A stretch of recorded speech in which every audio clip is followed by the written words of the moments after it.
Aloha. Hi, everyone. This is Joshua Hayes of BigWaveTrading.com and BigWaveTrading.net coming to you with the stock market wrap-up. Yesterday, the sell-off was bad, but however, I wasn't that bearish on it because it was on, even though it was on heavier volume, making a technical distribution day, it was on volume much below the moving average. So I was kind of hoping, I guess you could say, really, that we would bounce today. Looked good in the morning, but that was it after the very early morning hours. And then we sold off. And you see the New York Stock Exchange volume picked up again. That gives it now 3 distribution days in the last 5 sessions. This is clearly something telling us to go ahead and get out. Also, look at the relative straight line down here. Do you see how it's hitting lower highs while the NYSE hit higher highs? That's negative divergence and then led to the hint that we might have a breakdown. I didn't see it that way, though, because it appeared that we were basing until Monday. So not a good way to start this week at all. Actually, very horrible way to start the week. And I got some charts to show you. My God, they're bad. S&P 500, also another distribution day too, as it matches its New York Stock Exchange brother. Very ugly. And I'm going to draw the trend lines here from the March lows, connecting the May lows. As you can see, yesterday it broke below that, and today it followed through. Also, if you just want to use this April to May area, you can see that then yesterday also it barely cut it, and today confirmed the death of it. So trend lines have been breached on a couple of different trend line areas for the S&P 500. About the good news, only good news that I can think of, which very small, is that we didn't close at the low a day. We were off of it by 37.37 points, and we're at the 200-day moving average. However, at the same time I say that, though, like I just told you, I had some ugly charts. I had some charts holding up, but you know what? They don't look good. And then, of course, one of our good subscribers, Gummore, congratulations, he made the MBOP scan, turning BOP into his own MBOP from Telechart, and he applied it to Canadian stocks, and there was a Canadian stock that actually set up an quote, perfect setup. Bounced off the 50-day moving average, broke out to a new high day close, above the 5200-day moving average, max green BOP. Everything was perfect about it from a long base. First one I've seen in God knows how long, over a year and a half, and of course it's on a market I can't touch. What does that perfect setup do? It moves up over 120% in 7 days. 120% in 7 days? I haven't seen that kind of gain since 2007, early 2007, if not late 2006. So we're in a very, very rough period in this market, and I don't know where it wants to go. Looking at the NASDAQ, I would say, hey, it's another distribution day, not good. Also, it's third distribution day in 5 sessions, very, very horrible. But the good news is also, how many big, tall, green volume bars do you see since May? 1, 2, 3, 4, 5, 6, 7.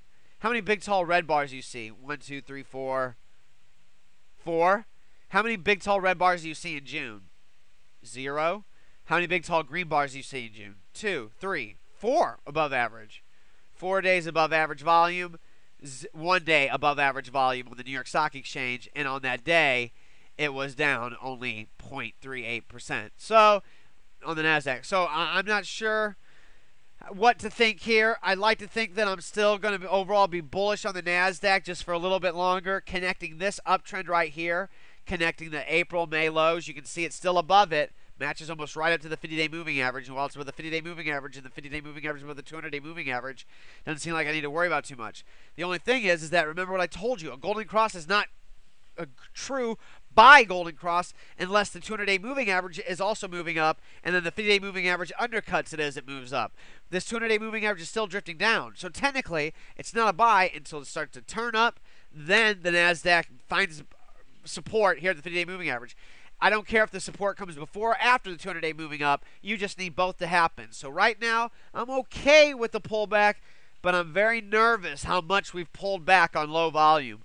3 days of lower volume than on 6/11, and 6/11 looks like actually a churning day now that I look at it. Oh my God, I didn't even realize that. On 6/10, we have a higher volume sell-off. Technical distributions, and it was over 0.25. The next day, it's clearly churning now. Only up 0.5%. We were up over 1% intraday, and we lost it. Then we started to sell off on low volume. So the past 3 days, we've lost 3.55% on lower volume. Still, I want to remind you, back in May, we lost over 5%, 5.5% in about 1, 2, 3, 4, 5 sessions. And we ended up rallying higher as we didn't even need to find support at the 50-day moving average. We found it above. The only difference is there were a lot better looking charts then. I want to show you a stock that I've been watching and even profiled as a possible future long. Do you see those old highs I was waiting for it to get to June? This is why you got to trade fast when you buy them off the bottom. Like if you would have bought the move here in APWR off the lows, you would have had up to 101%, which means you would have taken gains of 25, 50, 75, 100% before this day would have happened. However, now you got to get out of all of it because it's a horrible day. You still have gains, but this just proves something's not right. Look at APWR. Look at what IPCS did on Friday. Ugly. APWR today. And then the biggest, oh my God, what the hell is going on with the market? MTXX. Oh my God. It was a $19.24 stock whenever it opened this morning. And now it's a $5.78 stock, losing 69.96% in one day. Guys, that doesn't happen in a bull market. You don't have MTXX. You don't have APWR. You don't have IPCS. This action doesn't happen in a bull market.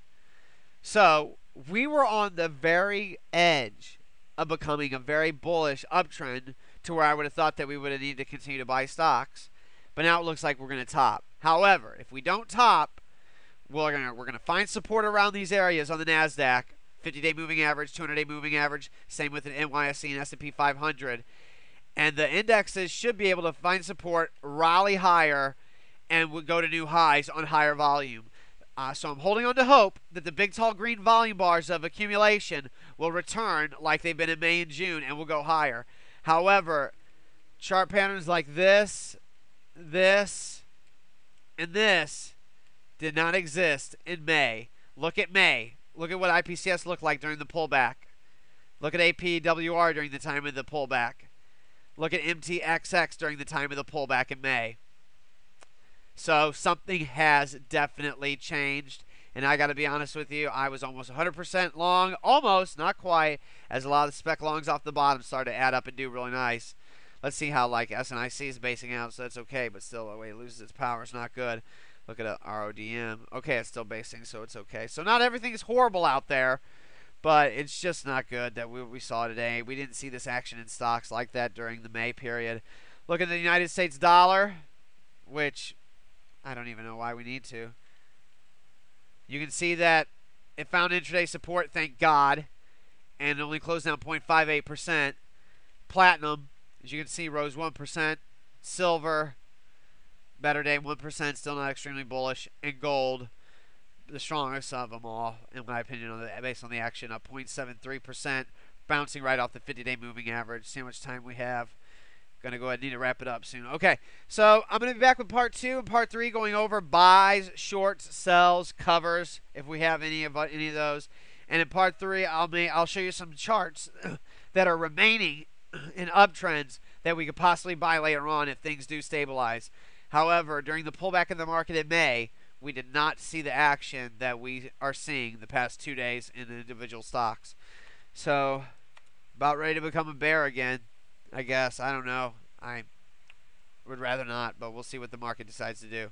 I'll be back with part 2, everybody. Aloha.